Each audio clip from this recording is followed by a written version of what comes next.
உலக மக்கள் அனைவருக்கும் வணக்கம்.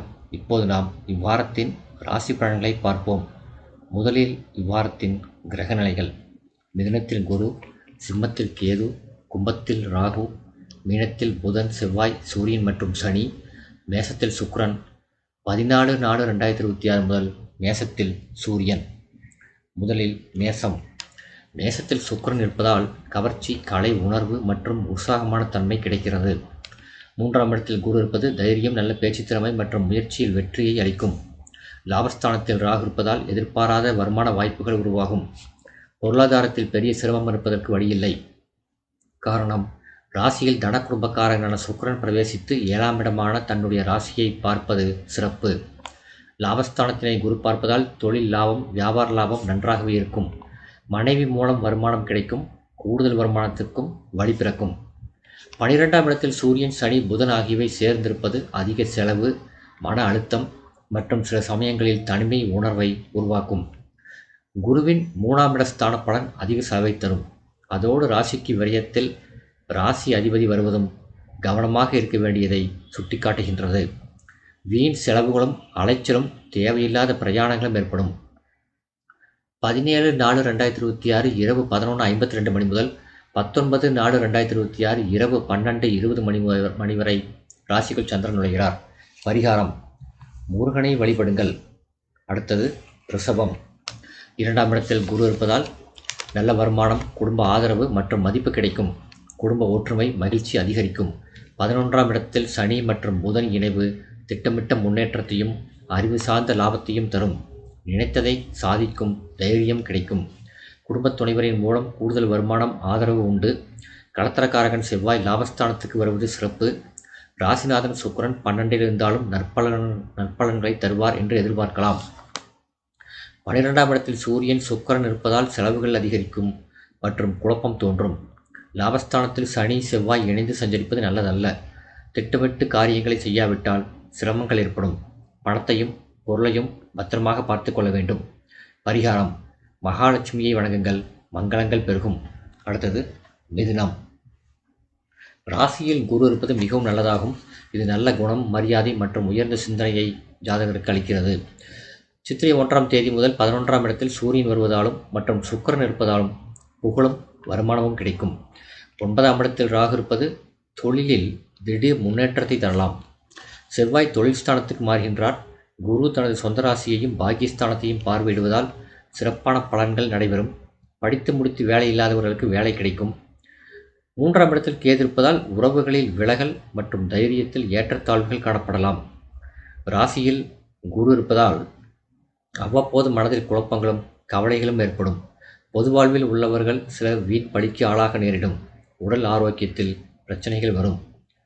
பரிகாரம், கந்தசஷ்டி கவசத்தை படியுங்கள். அடுத்தது கடகம். 9ஆம் இடத்தில் சனி மற்றும் புதன் இருப்பது ஒழுக்கம், கல்வி மற்றும் தர்ம சிந்தனையை வளர்க்கும். ஆன்மீக உணர்வு அதிகரிக்கும். தெய்வ தரிசனம், பெரியோர் ஆசி கிடைக்கும். சேமிப்பில் கவனம் தேவை. புதன் மீனத்தில் நீசம் பெறுகின்றார். விரையாதிபதி நீசம் பெறுவது நல்லதுதான். பாகியாதிபதி குரு வக்ர நிவர்த்தி பெற்று 6ஆம் இடத்தையும் 8ஆம் இடத்தையும் பார்த்ததால் கஷ்டங்கள் குறையும், நஷ்டங்கள் மட்டுப்படும்.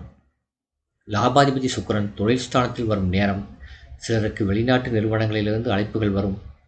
செவ்வாய் பிரச்சனைகளை எதிர்கொள்ளும் ஆற்றலை தருவார். வீடு மனை வாங்குவதில் உள்ள சிக்கல்கள் தீரும். 12ஆம் இடத்தில் குரு இருப்பதால் சேமிப்பு குறையும். 2ஆம் இடத்தில் கேது இருப்பதால் குடும்ப உறவுகளில் இடைவெளி ஏற்படும். 8ஆம் இடத்தில் ராகு இருப்பது திடீர் சிக்கல்கள் மற்றும் மன அழுத்தத்தை தரக்கூடும்.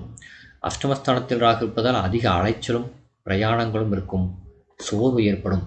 சந்திராஷ்டமம் 13/4/2026 காலை 3:32 மணி முதல் 15/4/2026 காலை 9:25 மணி வரை சந்திராஷ்டமம் உண்டு. சந்திராஷ்டம தினத்தில் பேச்சில் கவனமாக இருக்க வேண்டும். வாத பிரதிவாதங்களில் ஈடுபட வேண்டாம். பரிகாரம், அஷ்டமி திதியில் பைரவரை வணங்குங்கள். அடுத்தது சிம்மம். 11ஆம் இடத்தில் குரு இருப்பதால் நல்ல லாபம் மற்றும் ஆதரவு கிடைக்கும். 9ஆம் இடத்தில் சுக்கிரன் இருப்பதால் புண்ணியம், வசதி மற்றும் ஆன்மீக ஈடுபாடு இருக்கும். குரு பூர்வ புண்ணிய ஸ்தானத்தையும் 7ஆம் ஸ்தானத்தையும் பார்ப்பதாலும் நல்ல பலன்கள் அதிகரிக்கும். உத்தியோகத்தில் நீங்கள் நினைத்த இடமாற்றம் கிடைக்கும். பிள்ளைகளின் நலன் கருதி எடுத்த முயற்சிகள் வெற்றி பெறும். வீட்டில் கல்யாணம் போன்ற சுபகாரியங்களுக்காக எடுத்த முயற்சிகள் பலன் தரும். பெரியோர்களின் ஆசீர்வாதமும் உண்டு. ராசியில் கேது இருப்பதால் உள்ளார்ந்த குழப்பம் மற்றும் தனிமை உணர்வு இருக்கும். 7ஆம் இடத்தில் ராகு இருப்பதால் திருமண வாழ்க்கையில் சிக்கல்கள் ஏற்படலாம். விட்டு கொடுத்து செல்ல வேண்டும். 8ஆம் இடத்தில் பல கிரகங்கள் இருப்பதால் உடல்நலமும் மனநிலையும் பாதிக்கப்படக்கூடும். பிரயாணங்களில் கவனம் தேவை. தந்தை மகன் உறவில் கவனம் தேவை. சந்திராஷ்டமம் 15/4/2026 காலை 9:26 மணி முதல் 17/4/2026 காலை 11:51 மணி வரை சந்திராஷ்டமம் உண்டு. சந்திராஷ்டம தினத்தில் பேச்சில் கவனமாக இருக்க வேண்டும். வாதப்பிரதிவாதங்களில் ஈடுபட வேண்டாம். பரிகாரம்: ஸ்ரீராமரை வணங்குங்கள். அடுத்தது கன்னி. 6ஆம் இடத்தில் ராகு இருப்பதால் எதிரிகளை வெல்வதற்கான சக்தி கிடைக்கும். 10ஆம் இடத்தில் குரு இருப்பது நல்ல தொழில் முன்னேற்றத்தையும் உயர்ந்த நிலையையும் அடையும் வாய்ப்பையும் தரும். 7ஆம் இடத்தில் புதன் இருப்பதால் வியாபார அறிவு வளரும். புது புது யுக்திகளை கையாண்டு வணிகத்தில் வெற்றி பெறுவீர்கள். நல்ல லாபம் உண்டு. புதன் மீனத்தில் அமர்ந்து ராசியை பார்க்கின்றார். கேந்திராதிபதி தோஷம் பெற்ற புதன் நீசம் பெறுவதும் சூரியனோடு இணைந்து ராசியை பார்ப்பதும் சிறப்பான பலனை தரும்.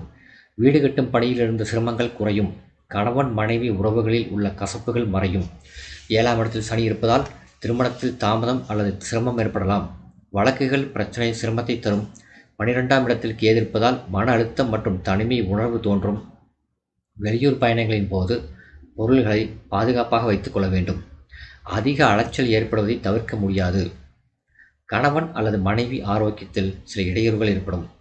சந்திராஷ்டமம் 17/4/2026 காலை 11:52 மணி முதல் 19/4/2026 இரவு 12:20 மணி வரை சந்திராஷ்டமம் உண்டு. பரிகாரம்: கோயிலில் விளக்கேற்றி வாருங்கள். அடுத்தது துலாம். 6ஆம் இடத்தில் சனி, புதன், சூரியன் மற்றும் ராகு இருப்பது வாழ்க்கையில் போட்டி, சவால், உழைப்பு ஆகியவற்றை அதிகரிக்கிறது. ஆனால் நிச்சயம் வெற்றி கிடைக்கும். மன உறுதி உங்களை வழிநடத்தும். எதிரிகளை வெல்லும் திறன் அதிகரிக்கும். பாகிஸ்தானத்தில் குரு இருப்பது மிகப்பெரிய சாதகமாகும். இது தெய்வ அருள், தர்ம சிந்தனை மற்றும் நல்ல முன்னேற்றத்தை அளிக்கும். லாபஸ்தானத்தில் கேது இருப்பதால் சில நேரங்களில் எதிர்பாராத லாபம் கிடைத்தாலும் நிலைத்தன்மை குறையும். ராசிநாதன் ராசிக்கு 7இல் அமர்ந்து ராசியை பார்வையிடுவது ராசியின் பலத்தை அதிகரிக்கிறது. குடும்ப ஒற்றுமை அதிகரிக்கும். செய்யும் வேலைகளிலும் எடுக்கும் முடிவுகளிலும் நேர்த்தி இருக்கும். வீட்டில் மங்கள ஓசை கேட்கும் வாய்ப்புண்டு. மன அழுத்தம் மற்றும் உடல்நல கவலைகள் இடையிடையே தோன்றலாம். 7ஆம் இடத்தில் சூரியன், சுக்கிரன் இருப்பதால் திருமண வாழ்க்கையில் ஈர்ப்பு இருந்தாலும் அகங்காரம் காரணமாக சிக்கல்கள் தோன்றலாம். விட்டு கொடுக்க வேண்டும். பரிகாரம்: அனுமனை வணங்குங்கள். அடுத்தது விருச்சிகம். 6ஆம் இடத்தில் சூரியன் இருப்பது போட்டி மனப்பான்மையை அளிக்கிறது. அரசாங்க காரியங்கள் அனுகூலமாகும். எதிர்பார்த்த ஒப்பந்தங்கள் கிடைக்கும். போட்டித் தேர்வுகளில் வெற்றி கிடைக்கும். வேலைவாய்ப்பு உண்டு. இழந்த வேலையை திரும்பப் பெற வாய்ப்புண்டு. 5ஆம் இடத்தில் சனி, புதன் இருப்பதால் கல்வியில் ஆழ்ந்த சிந்தனை இருந்தாலும் தாமதம் ஏற்படலாம். 4ஆம் இடத்தில் ராகு இருப்பது புது வீடு, மன அமைதி போன்றவற்றில் மாற்றங்களை உருவாக்கும். செவ்வாய் 5ஆம் இடத்திற்கு வந்து லாபஸ்தானத்தை பார்ப்பது சிறப்பு. பிள்ளைகளால் பெருமை உண்டு. 10ஆம் இடத்தில் கேது இருப்பதால் தொழிலில் திருப்தியின்மை இருக்கலாம். 8ஆம் இடத்தில் குரு இருப்பது பிள்ளைகள் மற்றும் நிதி விஷயத்தில் சிக்கலை உருவாக்கும். கணவன் மனைவி உறவுகளில் கருத்து வேற்றுமை வரலாம். பணப்பற்றாக்குறை சில நேரத்தில் வரலாம். வருமானம் அதிகரிக்கும் என்றாலும் கூட செலவும் கூடவே அதிகரிக்கும். பரிகாரம்: லட்சுமி நரசிம்மரை வணங்குங்கள். அடுத்தது தனுசு. 3ஆம் இடத்தில் ராகு இருப்பதால் துணிச்சல் முயற்சி அதிகரிக்கும். 5ஆம் இடத்தில் சூரியன், சுக்கிரன் இருப்பதால் கலைத்திறன் உண்டு. கலைஞர்களுக்கு புதிய ஒப்பந்தங்கள் மூலம் ஆதாயம் கிடைக்கும். 7ஆம் இடத்தில் குரு இருப்பது நல்ல துணைவர் மற்றும் திருமண வாழ்க்கையில் ஆதரவை அளிக்கும். இதுவரை இருந்த தடைகள் அகலும். லாபாதிபதி சுக்கிரன் 5ஆம் இடமாகிய மேசத்தில் சஞ்சரிக்கிறார். பிள்ளைகளால் மனமகிழ்ச்சி உண்டு. பூர்வீக சொத்து பிரச்சனைகள் தீரும். வெளிநாட்டு வணிக தொடர்புகள் ஆதாயம் தரும். 4ஆம் இடத்தில் சனி, புதன் மற்றும் செவ்வாய் இருப்பதால் குடும்ப வாழ்க்கையில் சில பதற்றங்களை உருவாக்கலாம். 9ஆம் இடத்தில் கேது இருப்பதால் ஆன்மீக சிந்தனை அதிகரிக்கும். அவ்வப்பொழுது கவலைகள் இருந்து கொண்டே இருக்கும். காரணம் தெரியாத கவலைகளாக இருக்கும். பரிகாரம்: குரு வழிபாடு சிறந்த நன்மையை தரும். அடுத்தது மகரம். 3ஆம் இடத்தில் சனி, செவ்வாய், புதன், சூரியன் ஆகியவை இருப்பது மிகுந்த முயற்சி, தைரியம் மற்றும் உழைப்பை காட்டுகிறது. இதுவரை இல்லாத அளவுக்கு எதிலும் தீவிரமாக ஈடுபடுவீர்கள். ஒரு உற்சாகம் இருக்கும். நோக்கம் இருக்கும். வெற்றி பெற வேண்டும் என்கிற ஆர்வம் அதிகரித்திருக்கும். அரசாங்க வேலை வாய்ப்புக்காக முயற்சி செய்பவர்களுக்கு வெற்றி வாய்ப்பு அதிகம்.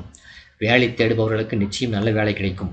4ஆம் இடத்தில் சுக்கிரன் இருப்பதால் வசதி மற்றும் ஆடம்பர வசதிக்கான பொருள்களை வாங்கும் வாய்ப்பு கிடைக்கும். 6ஆம் இடத்தில் குரு இருப்பதால் எதிரிகளை சமாளிக்கும் திறன் இருக்கும்.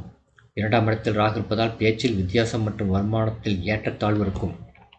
8ஆம் இடத்தில் கேது, அதனால் திடீர் மாற்றங்கள் மற்றும் ஆன்மீக சிந்தனைகள் அதிகரிக்கும்.